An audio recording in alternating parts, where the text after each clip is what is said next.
Hello, friends and neighbors. Welcome to the Sunny Side of Life Bible in a Year experience. Join me each day as I read the Bible from start to finish. I'm reading from the Life Application Study Bible, New Living Translation, published by Tyndale House Publishers. I pray this daily reading will bless you as much as it does me. So let's get started. April 3rd, 2 Samuel chapters 16 through 18. When David had gone a little beyond the summit of the Mount of Olives, Ziba, the servant of Mephibosheth, was waiting there for him. He had 2 donkeys loaded with 200 loaves of bread, 100 clusters of raisins, 100 bunches of summer fruit, and a wineskin full of wine. "What are these for?" the king asked Ziba. Ziba replied, "The donkeys are for the king's people to ride on, and the bread and summer fruit are for the young men to eat. The wine is for those who become exhausted in the wilderness." "And where is Mephibosheth, Saul's grandson?" the king asked him. "He stayed in Jerusalem," Ziba replied. "He said, 'Today I will get back the kingdom of my grandfather Saul.'" "In that case," the king told Ziba, "I give you everything Mephibosheth owns."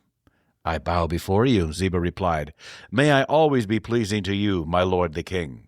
As King David came to Bahurim, a man came out of the village cursing them. It was Shimei, son of Gera, from the same clan as Saul's family. He threw stones at the king and the king's officers and all the mighty warriors who surrounded him. "Get out of here, you murderer, you scoundrel!" he shouted at David. "The Lord is paying you back for all the bloodshed in Saul's clan. You stole his throne, and now the Lord has given it to your son Absalom. At last you will taste some of your own medicine, for you are a murderer." "Why should this dead dog curse my lord the king?" Abishai, son of Zeruiah, demanded. "Let me go over and cut off his head." "No," the king said. "Who asked your opinion, you sons of Zeruiah? If the Lord has told him to curse me, who are you to stop him?" Then David said to Abishai and to all his servants, "My own son is trying to kill me. Doesn't this relative of Saul have even more reason to do so? Leave him alone and let him curse, for the Lord has told him to do it. And perhaps the Lord will see that I am being wronged and will bless me because of these curses today." So David and his men continued down the road, and Shimei kept pace with them on a nearby hillside, cursing and throwing stones and dirt at David. The king and all who were with him grew weary along the way, so they rested when they reached the Jordan River. Meanwhile, Absalom and all the army of Israel arrived at Jerusalem, accompanied by Ahithophel. When David's friend Hushai the Archite arrived, he went immediately to see Absalom. "Long live the king!" he exclaimed. "Long live the king!" "Is this the way you treat your friend David?" Absalom asked. "Why aren't you with him?" "I'm here because I belong to the man who was chosen by the Lord and by all the men of Israel," Hushai replied. "And anyway, why shouldn't I serve you? Just as I was your father's advisor, now I will be your advisor." Then Absalom turned to Ahithophel and asked him, "What should I do next?" Ahithophel told him, "Go and sleep with your father's concubines, for he has left them here to look after the palace. Then all Israel will know that you have insulted your father beyond hope of reconciliation, and they will throw their support to you." So they set up a tent on the palace roof where everyone could see it, and Absalom went in and had sex with his father's concubines. Absalom followed Ahithophel's advice, just as David had done, and every word Ahithophel spoke seemed as wise as though it had come directly from the mouth of God. Now Ahithophel urged Absalom, "Let me choose 12,000 men to start out after David tonight. I will catch up with him while he is weary and discouraged. He and his troops will panic, and everyone will run away. Then I will kill only the king, and I will bring all the people back to you as a bride returns to her husband. After all, it is only one man's life that you seek. Then you will be at peace with all the people." This plan seemed good to Absalom and to all the elders of Israel. But then Absalom said, "Bring in Hushai the Archite. Let's see what he thinks about this." When Hushai arrived, Absalom told him what Ahithophel had said. Then he asked, "What is your opinion? Should we follow Ahithophel's advice? If not, what do you suggest?" "Well," Hushai replied to Absalom, "this time Ahithophel has made a mistake. You know your father and his men. They are mighty warriors. Right now they are as enraged as a mother bear who has been robbed of her cubs. And remember that your father is an experienced man of war. He won't be spending the night among the troops. He has probably already hidden in some pit or cave. And when he comes out and attacks and a few of your men fall, there will be panic among your troops, and the word will spread that Absalom's men are being slaughtered. Then even the bravest soldiers, though they have a heart of a lion, will be paralyzed with fear. For all Israel knows what a mighty warrior your father is, and how courageous his men are. I recommend that you mobilize the entire army of Israel, bringing them from as far away as Dan in the north and Beersheba in the south. That way, you will have an army as numerous as the sand on the seashore. And I advise that you personally lead the troops. When we find David, we'll fall on him like dew that falls on the ground. Then neither he nor any of his men will be left alive. And if David were to escape into some town, you will have all Israel there at your command. Then we can take ropes and drag the walls of the town into the nearest valley until every stone is torn down." Then Absalom and all the men of Israel said, "Hushai's advice is better than Ahithophel's, for the Lord had determined to defeat the counsel of Ahithophel," which really was the better plan, so that he could bring disaster on Absalom. Hushai told Zadok and Abiathar, the priests, what Ahithophel had said to Absalom and the elders of Israel, and what he himself had advised instead. "Quick," he told them, "find David and urge him not to stay at the shallows of the Jordan River tonight. He must go across at once into the wilderness beyond. Otherwise he will die, and his entire army with him." Jonathan and Ahimaaz had been staying at Enrogel, as not to be seen entering and leaving the city. Arrangements had been made for a servant girl to bring them the message they were to take to King David. But a boy spotted them at Enrogel, and he told Absalom about it. So they quickly escaped to Bahurim, where a man hid them down inside a well in his courtyard. The man's wife put a cloth over the top of the well and scattered grain on it to dry in the sun, so no one suspected they were there. When Absalom's men arrived, they asked her, "Have you seen Ahimaaz and Jonathan?" The woman replied, "They were here, but they crossed over the brook." Absalom's men looked for them without success and returned to Jerusalem. Then the two men crawled out of the well and hurried on to King David. "Quick," they told him, "cross the Jordan tonight." And they told him how Ahithophel had advised that he be captured and killed. So David and all the people with him went across the Jordan River during the night, and they were all on the other bank before dawn. When Ahithophel realized that his advice had not been followed, he saddled his donkey, went to his hometown, set his affairs in order, and hanged himself. He died there and was buried in the family tomb. David soon arrived at Mahanaim. By now, Absalom had mobilized the entire army of Israel and was leading his troops across the Jordan River. Absalom had appointed Amasa as commander of his army, replacing Joab, who had been commander under David. Amasa was Joab's cousin. His father was Jether, an Ishmaelite. His mother, Abigail, daughter of Nahash, was the sister of Joab's mother, Zeruiah.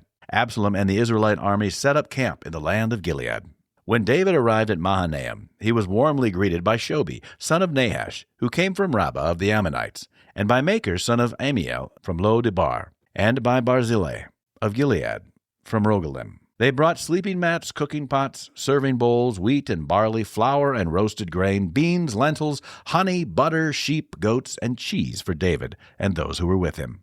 For they said, "You must all be very hungry and tired and thirsty after your long march through the wilderness." David now mustered the men who were with him and appointed generals and captains to lead them. He sent the troops out in 3 groups, placing one group under Joab, one under Joab's brother Abishai, son of Zeruiah, and one under Ittai, the man from Gath. The king told his troops, "I am going out with you." But his men objected strongly. "You must not go," they urged. "If we have to turn and run, and even if half of us die, it will make no difference to Absalom's troops. They will be looking only for you. You are worth 10,000 of us, and it is better that you stay here in the town and send help if we need it." "If you think that's the best plan, I'll do it," the king answered. So he stood alongside the gate of the town as all the troops marched out in groups of hundreds and of thousands. And the king gave this command to Joab, Abishai, and Ittai, "For my sake, deal gently with young Absalom." And all the troops heard the king give this order to his commanders. So the battle began in the forest of Ephraim, and the Israelite troops were beaten back by David's men. There was a great slaughter that day, and 20,000 men laid down their lives. The battle raged all across the countryside, and more men died because of the forest than were killed by the sword. During the battle, Absalom happened to come upon some of David's men. He tried to escape on his mule, but as he rode beneath the thick branches of a great tree, his hair got caught in the tree. His mule kept going and left him dangling in the air.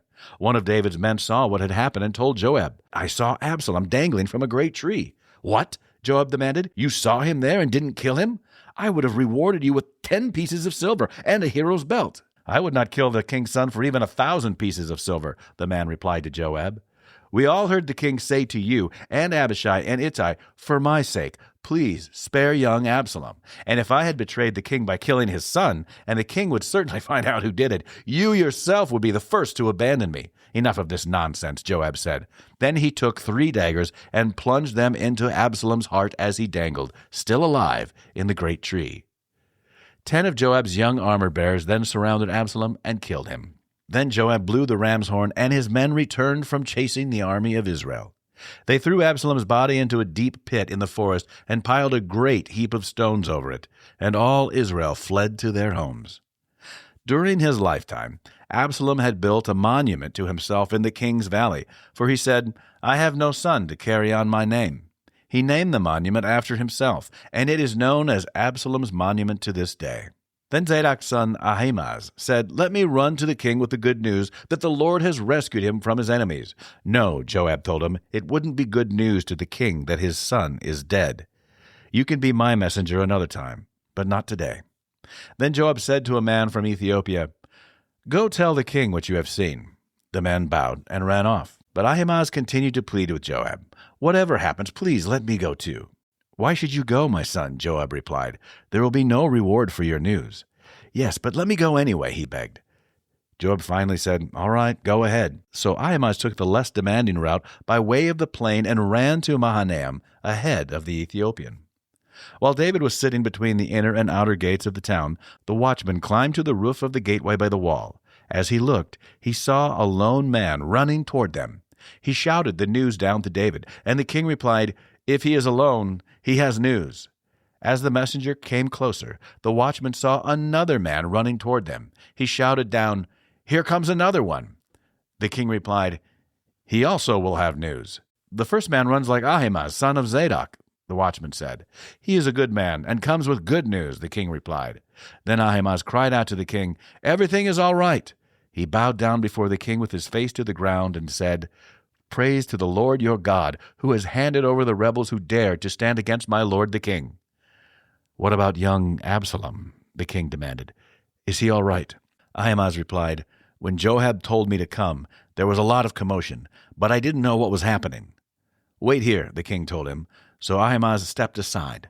Then the man from Ethiopia arrived and said, "I have good news for my lord the king. Today the Lord has rescued you from all those who rebelled against you." "What about young Absalom?" the king demanded. "Is he all right?"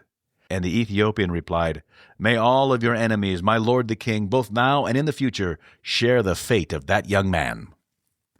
The king was overcome with emotion. He went up to the room over the gateway and burst into tears. And as he went, he cried, "Oh, my son Absalom, my son Absalom! If only I had died instead of you. Oh, Absalom, my son, my son." That's it for today, friends. Feel free to read ahead on your own. Before I go, let's share the Lord's Prayer together. Our Father who art in heaven, hallowed be thy name. Thy kingdom come, thy will be done, on earth as it is in heaven. Give us this day our daily bread, and forgive us our trespasses, as we forgive those who trespass against us. Lead us not into temptation, but deliver us from evil. For thine is the kingdom, and power, and the glory forever. Amen.